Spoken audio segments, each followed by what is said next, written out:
everyone. So today we are going to see about the lesson interior of the earth. So let's go into this lesson. What is earth?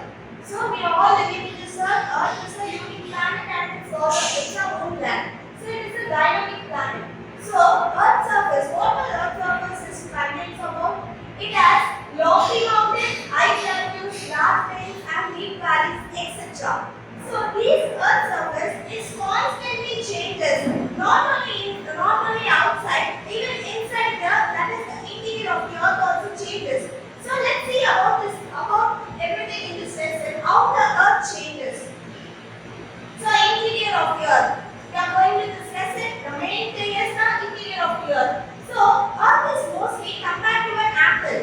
Why? Let's see about it. Earth and the apple. Apple skin. The outer layer of the apple skin is called as the crust, whereas the flesh, the pulp, is called as the mantle, and the seed is called as the core. Here you can see the earth outer surface is called the crust, and the inner one, the flesh of the apple. So same thing inside the earth, it is called as the mantle, and the seeds of the apple is called as the core. So same way here inside here, the yellow part, here it is called the core, is called as the inner and outer core.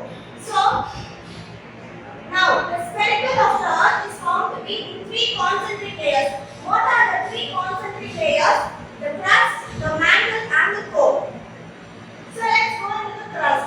So the crust is the outermost layer which has the average thickness varies from 5 to 30 kilometers. So the oceanic crust is composed mostly of the rocks such as basalt. So this is the crust. The outermost layer of the earth is called as the crust. So next, the upper part consists of the granite rock forms the continents.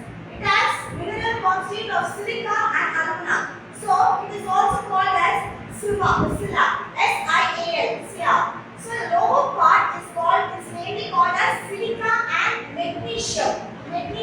So silica and magnesium, S-I-N-M-A, Silla, S-I-M-A. So here in this diagram which you see, the crust, the upper part, the upper mantle, the core, the outer core and the inner core. So let's go into this, that is the mantle, the first one. So second one is the mantle. First we saw about the crust, now we are going to see about the mantle. So mantle between the layers, it is next to the crust. After crust, the next layer of the crust is called the mantle. So it is separated by a boundary called homorrhoic discontinuity. The mantle is about 2,900 kilometers thick. It is about how much kilometer thick? 2,900 kilometers thick, and it is divided into two parts, the upper mantle and the lower mantle. The upper mantle density is 3.4 to 4.4 grams per centimeter cube. Next we are going to see the lower mantle density, 4.4 to 5.5 grams per centimeter cube. So this is about the mantle. Next, the core. The innermost layer of the earth is called the core. It is also known as barysphere. So it is being separated by the mantle by a boundary called as White-Chan-Rodriguez discontinuity. Okay? So it is divided into two parts. What are the two parts? Outer core and inner core. Outer core is rich in iron, that is in liquid state. So outer core is rich in iron and it is in liquid state, and the inner core is composed of nickel and ferrous, that is NiFe. It is in solid state. So the outer core is rich in iron, liquid state. The inner core is composed of nickel and ferrous, which is of solid state. Next, previously we saw about the interior of the earth, the crust, the mantle and the core. We are going to see about the earth movements. What are the earth movements? So the lithosphere. This lithosphere is broken into a number of plates called as lithospheric plates. So each plate has oceanic or continental lows that has over the astrosphere. So this movement of the lithospheric plate is called as tectonic movements. It is also called as tectonic movements.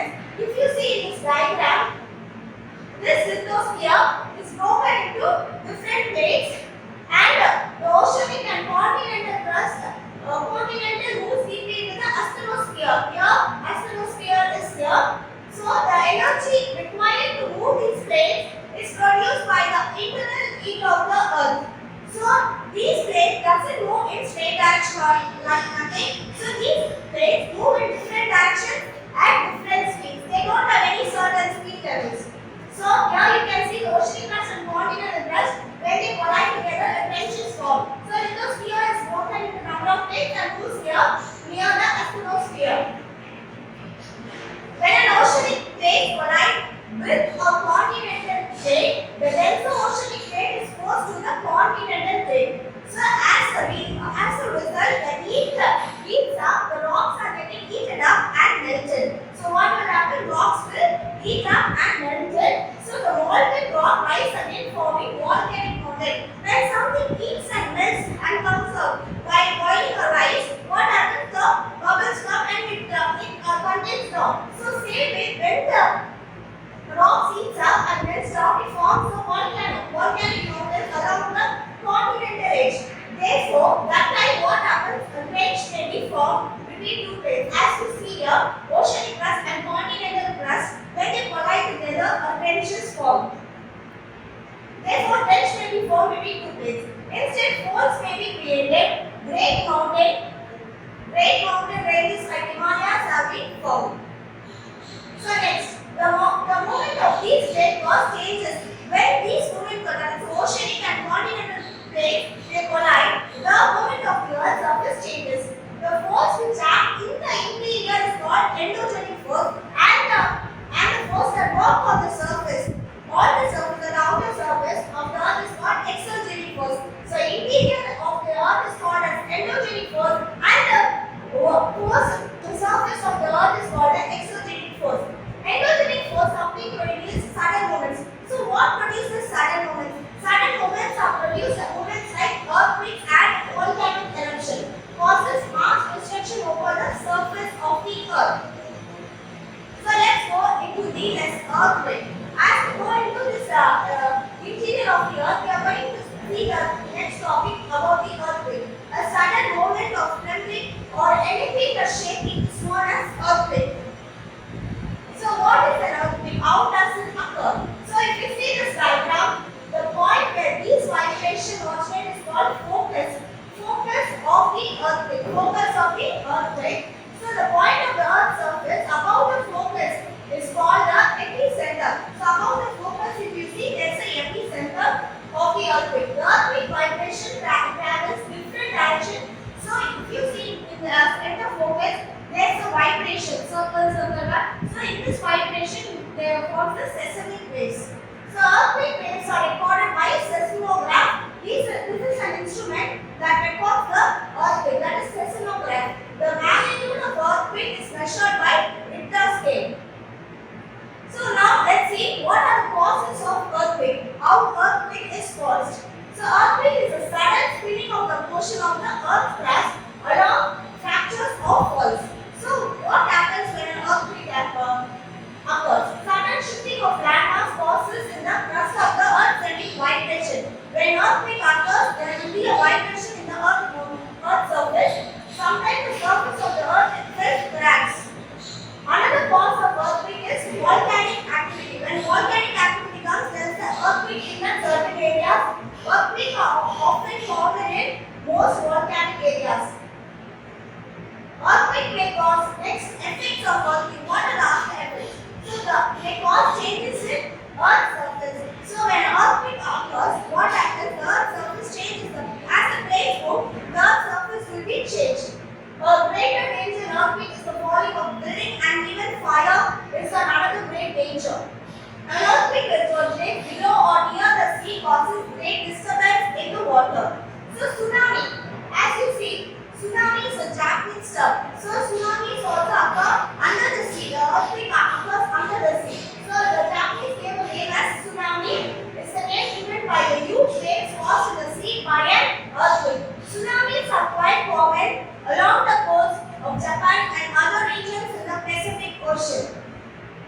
Next, distribution of earthquakes. How the earthquakes are being distributed in the regions. So regions of greatest specificity are subdued Pacific areas, and the most frequent the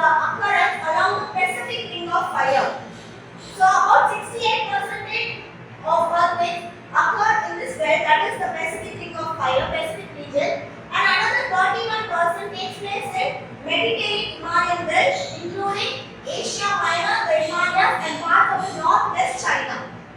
The remaining percent of earthquakes occur in northern Africa and Rift Valley, areas of the Red Sea and Dead Sea.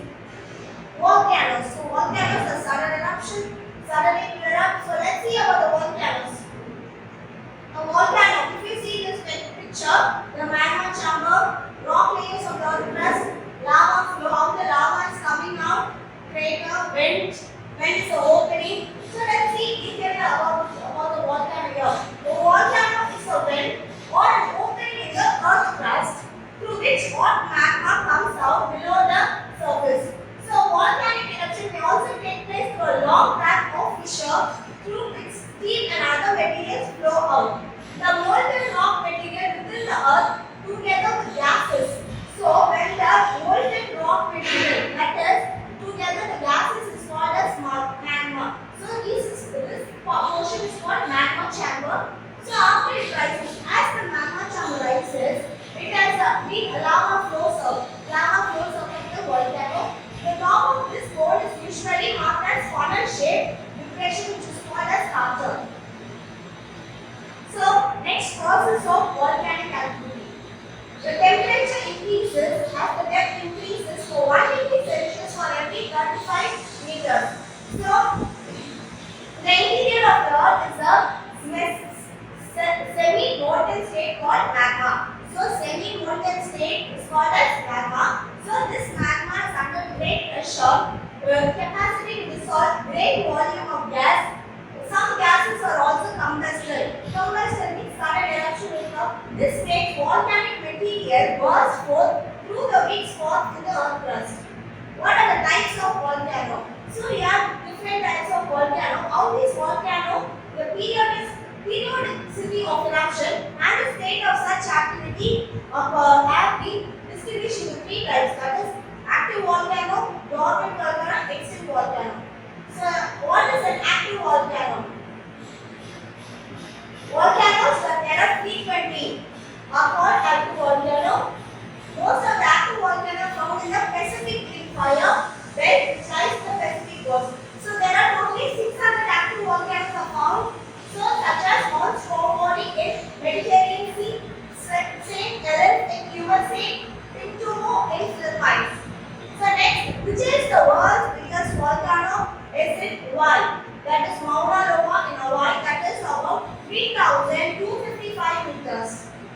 So let's dormant volcano. These volcanoes have shown no signs of activity for many years, but may become active at any time. Dormant volcano means they do not show any signs or any activities, but suddenly they will erupt. So these are called as dormant volcano. It is also called sleeping volcano.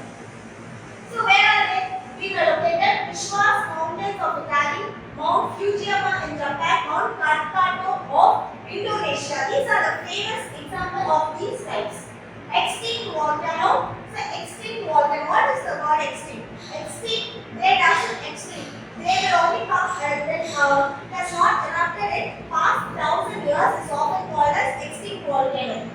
The top of the extinct volcanic mountains are being eroded. So where are these taken place? The extinct volcano, Mount Top of Myanmar and Mount Kilimanjaro and Mount Kenya of Africa. These are the example of extinct volcano.